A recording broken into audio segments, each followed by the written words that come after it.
everybody, I'm Kimberly Edwards from cookingwithkimberly.com, and tonight I'm going to show you a really great main dish, meatballs and gravy. If you've never had meatballs and gravy or made meatballs and gravy, it's a great savior in the middle of the week when you just don't feel like cooking much else. I'm just saying. Anyhow, I have a bowl here with 1 pound of ground beef in it.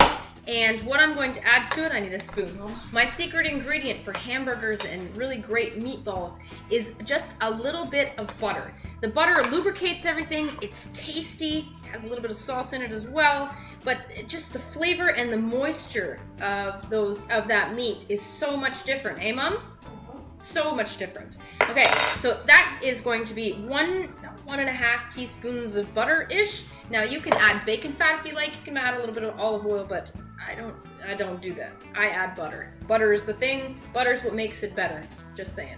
A little bit of breadcrumbs. Now tonight I'm going to break up some really great cracker crumbs instead of using breadcrumbs. You can use fresh crumbs of bread. You can use dried breadcrumbs. You can use cracker crumbs. You can use cereal crumbs. You can use oatmeal if you really want to.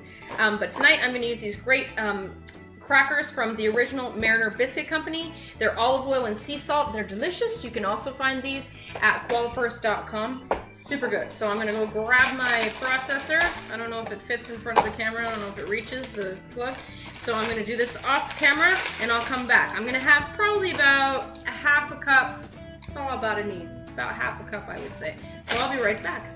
Now, if you have really great chips or crackers or cookies or anything like that, but they kind of go a little bit stale and it's not something that you're going to serve to anyone or you're not going to eat yourself, they're fantastic for crumbs. There's nothing wrong with them. They're just not as crunchy and, delicious as you wanted them to be in the first place. But they're great binders and they're still great ingredients. Don't throw them out. Don't waste them. Use them up. So here we go. Into my food processor, I'm going to grab a hunk of them. Actually, I'm going to grab the whole thing because I'm not going to eat these fresh. In they go. These are going to be great for all kinds of things I need crumbs for this week. So break them up nice and fine. You can pulse it. I kind of reorganized everything. Or you can just let it run if you gotta walk out with them.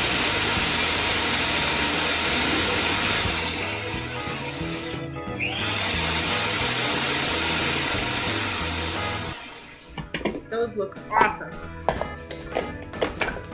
Now tonight, alongside our meatballs and gravy, we're having roasted cauliflower. Make sure you check out that recipe. And roasted carrot sticks in a great roasting tray from muttshopproducts.com. Check that out. Okay, so that package gave me about a cup of crumbs, okay? Now, to your ground meat, you can always add an egg. You can add an egg in hamburgers, meatloaf, meatballs, whatever. I don't typically do that. You can do that if you want to make some extra filler, if you're trying to make things stretch. It's a great way to do it. However, when you add more wet things in here, you have to add more dry things to keep it from being so wet and falling apart, right? So that means I'm going to have to add way more bread or way more whatever, my filler, into this recipe. And that's going to take away from my flavor of the meat. That's not what I like to do. That's why I'm adding a little bit of butter. I want it to be even more accentuated. I don't want to take away from it. So I'm just adding just enough crumbs to make me feel like it's gonna, soak up some of that moisture in here. If you add egg, you have to add way more. Okay, so those are going to the side. I'm eyeballing for right now. I'm gonna add some seasoning, some really great stuff, okay? Next, I'm going to add some black Campot peppercorns. Now, I say black ones like it's some new thing, but they have red ones and they have white ones and they have green ones as well. So tonight I'm adding the black ones, and these are from Cambodia. They're a really great peppercorn. They have really pungent, great flavor. Now check them out online at campot-pepper.asia. I'm going to crack up about a dozen of these bad boys with my mortar and pestle. I want it still a nice chunk, not a huge crack, but just underneath that. And I don't want it ground all the way either. Into my bowl it goes. I'm gonna have to add just a little bit of salt. I hate adding salt to ground meat and to other meats too sometimes because it just leaches out its liquids. It dries it out. It's not what I want to do. But I do want to accentuate the flavor a little bit. Now don't forget that butter has a tiny, tiny bit of salt in it, and That's good. So I'm adding just a little bit more. This is a great salt grinder from Drogeria. It's the brand, Drogeria, and it's a Mediterranean sea salt. Now, Drogeria has really great salts and peppers and all kinds of spices in these really cool heavy-duty grinders, okay? Great bang for your buck. Try something new. Why not? I did not find these at my grocer. I got these online at koalafirst.com. Make sure you check them out. Okay, so now I'm kind of upset because I don't have any fresh parsley. My garden parsley hasn't come up all the way yet. I'm not happy about that. My seeds were bad this year, I guess. So into here goes some ground parsley. Please use fresh if you can. I'm just gonna add about a teaspoon. Now here's another example of those Drogeria grinders. It's a chili one. I'm gonna use some chili. However, I'm going to just barely sprinkle it in here because this stuff is really strong. As opposed to this that you get at an Italian restaurant, you know, already dried, you know, those chili flakes. This is super fresh because you're just freshly grinding it. Now, you would be so surprised at the tiny, tiny amount that you can use as opposed to these. I dumped these on my pizza and pasta and stuff, like half a teaspoon on all my stuff. Like, it's bad. I like spicy stuff. This stuff, like, too hardly just and you can hardly even see the flecks. But I'll tell you what, that's gonna be spicy. Let's put this stuff away. Now, behind me I have a large frying pan, and I have about a tablespoon of olive oil in the pan.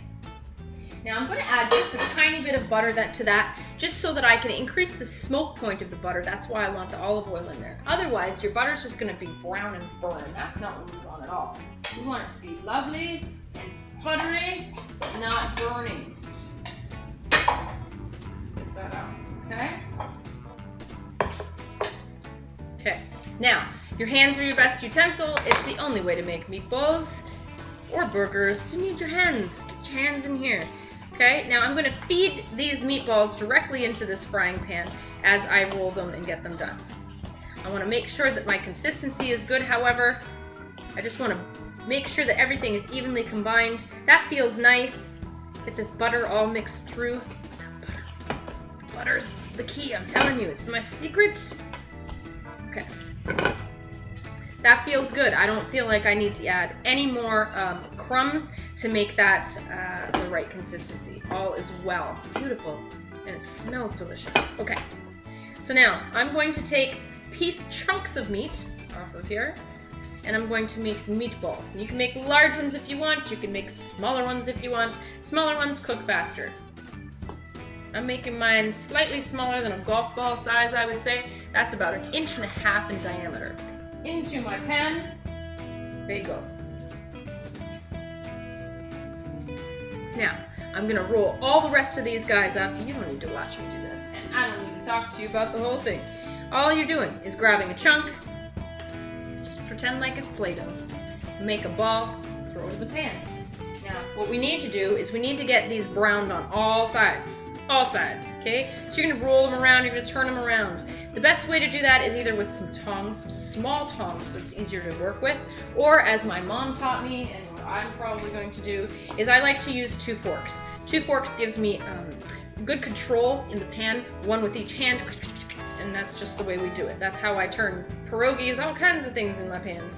I tend to do like my mommy did, just like everyone else does, right? So I like to use 2 forks. Just because it helps me do things better. Alright, so I'm going to finish these off, and you're going to see them all in the pan. Okay, they're all in my pan, everything's sizzling and gorgeous. If it looks like you need a little bit more olive oil in that pan to make sure things don't stick, go ahead and add that. I did add about 1/2 tablespoon more, just to make sure all is well. And this is what they look like. Don't crowd your pan. They have lots of ample space, they're good. Let them go sizzle on one side, get brown, and then use your tongs or your forks, and you're gonna just turn them around. Make sure they're done on all 4 sides. This can take about 10 minutes, 11 minutes, even 12 minutes, whatever. They might take you a while, so just be ready in the long haul, flip them over, do some more things in your kitchen, come back in a couple minutes, turn them again, turn them again, turn them again. Then we're going to just end up shaking them like that to make sure everything's done. You want to make sure that those are done all the way through the center. However, we're going to add some gravy to the pan, some liquid to the pan, and it's going to finish cooking in there. So all is well. Okay, so we'll be right back. As soon as that's done, I'm going to check on my side dishes. And you'll see me when we have a little bit of browning going. Now, these meatballs are cooking on a medium-high heat. Just over. They look gorgeous. I'm gonna turn them over for you so you can see them nice and brown. We're gonna get that other side browned up, and then we're gonna finish them off. Now, when you cook meatballs, you can put all kinds of seasonings inside, but I like to keep it really simple because I wanna taste the meat. That's what they look like. They're browned up on one side. We're gonna finish them off. It'll take another couple minutes, so we'll be back in a little bit. Our side dishes are looking awesome. I can hardly wait to eat. Now, in order to make my gravy later, I'm gonna need some flour mixed with some water. I like a slurry. It's cold water, not warm water. So I'm just grabbing regular all-purpose flour. I'm using Robin Hood. That's what we usually use. Shout out Robin Hood. Good job. I'm going to use about 2 heaping tablespoons of flour, okay? I like to use a little jar. You can also use a bowl and just whisk it up if you like, but the jar affords me the opportunity to shake it up as hard as I want to make sure that the flour and the water are completely mixed. I'm gonna go put a little bit of water. There's no rhyme or reason. You don't need a whole bunch. You don't need, you know, just put a couple tablespoons of cold water. The flour is what's gonna thicken up that gravy. So put the lid on, and I'm just gonna shake it up. And now it's ready for me to put in for my gravy later. My meatballs are all sizzling. They're all done and browned. I can't wait to eat. So what I'm going to do now is I'm actually going to put them in a bowl and reserve them on the side so we can get this gravy going, right? Here we go. Now, these are pretty much cooked all the way through, but they are also going to be added to the gravy at the very end just to heat through again before you serve. So they're going to be good stuff, good to go, all is well.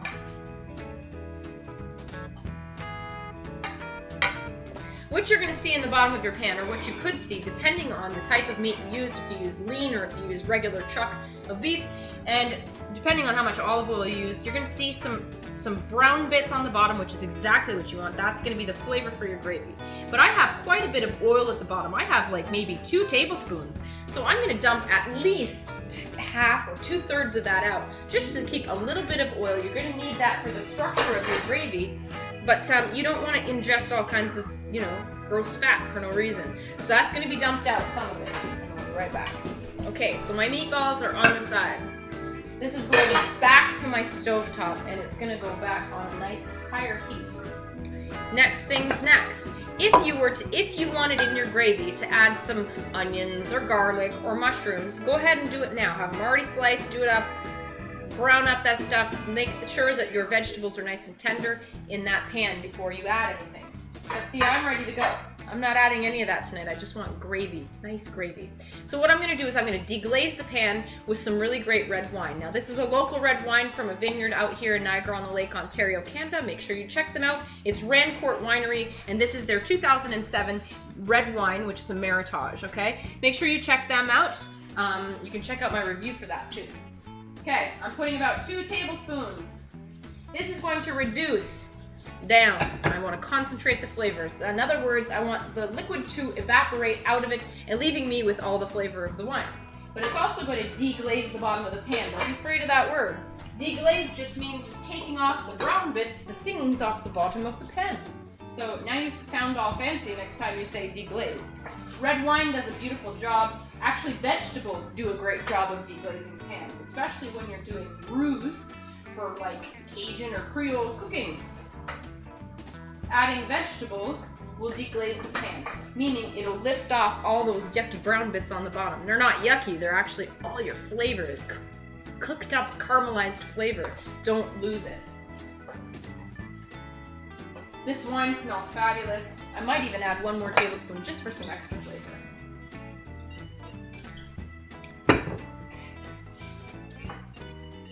Everything is off the bottom of my pan now, and now it's mixed in with my wine. How good is that?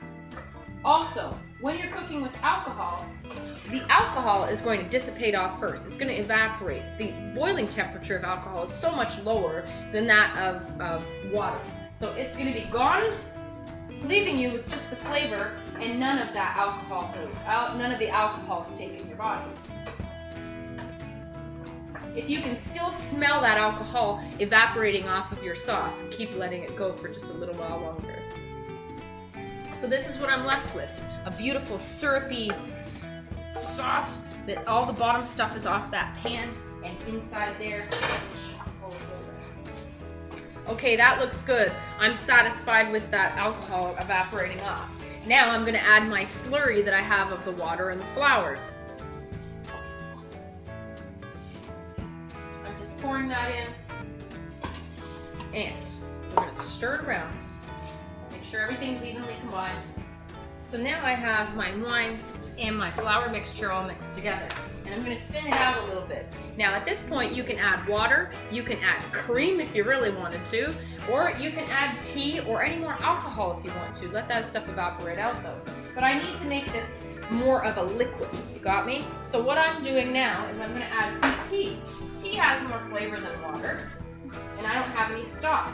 Now if you did have chicken stock tonight, chicken stock's a good way to go. Beef stock is even better because you're using beef. You can use a veggie stock if you really want to. But tonight, I'm using tea. Now you're just gonna stir that through so that you are thinning out that flour and wine paste. We're gonna thin it out until you find a consistency of gravy that you're happy with.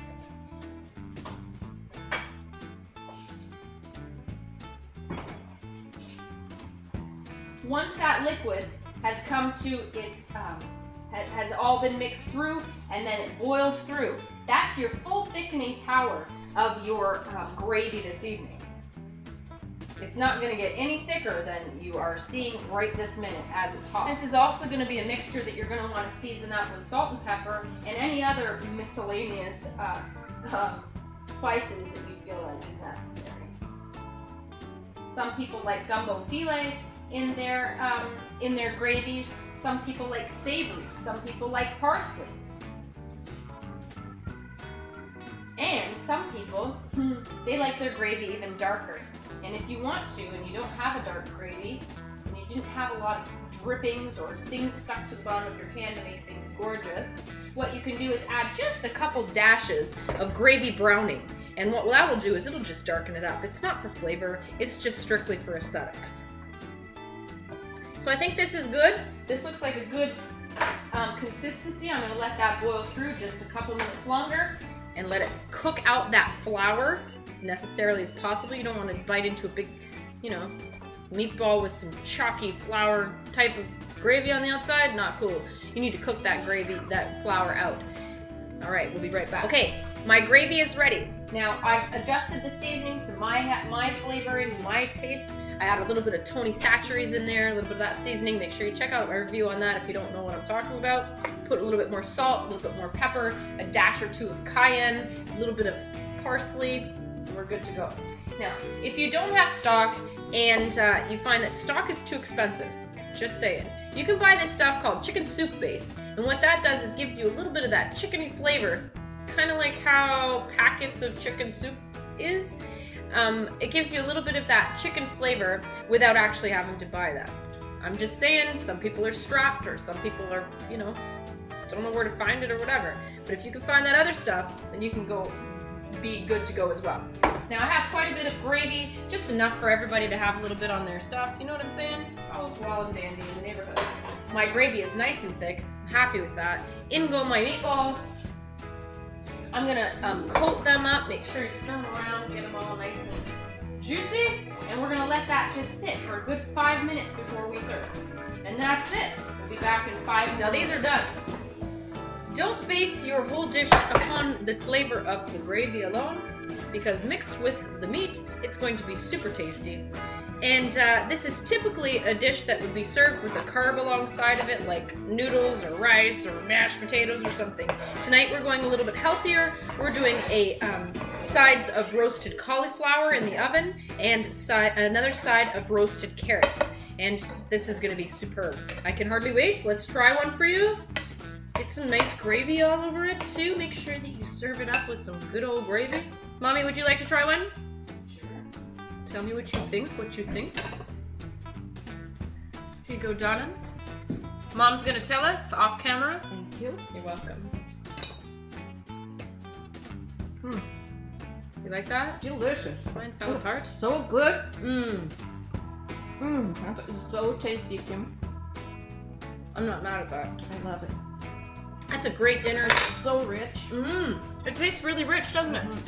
Now, that you can use that flour. Flour does a marvelous job of making gravy. If you've never made gravy, don't be scared. You can do it. It's easy, it's simple. Don't be scared. Just make sure you use cold water. If you use warm water, or if you try and sprinkle that flour, skip that slurry step, and sprinkle that flour over top of liquid in your pan, you're gonna be so mad at me. You're gonna be cussing. Actually, don't be mad at me, because I told you the right way to do it. If you do that, you're gonna get great big flour clumps, and that is definitely not what you want to serve on top of your meatballs with gravy. Totally not cool. Anyhow, that's how you do meatballs with gravy. Super simple. Experiment with the inside spices, different kinds of meat, whatever. All right, everybody, that's how you do it. Follow me on Twitter at Cooking with Kim, E with a capital E. I hope you like the fan pages, facebook.com/cookingwithkimberly. My shows are on ifood.tv/cookingwithkimberly and youtube.com/cookingwithkimberly. And my site is cookingwithkimberly.com. That's it, that's all. Be a champion in your kitchen and eat deliciously.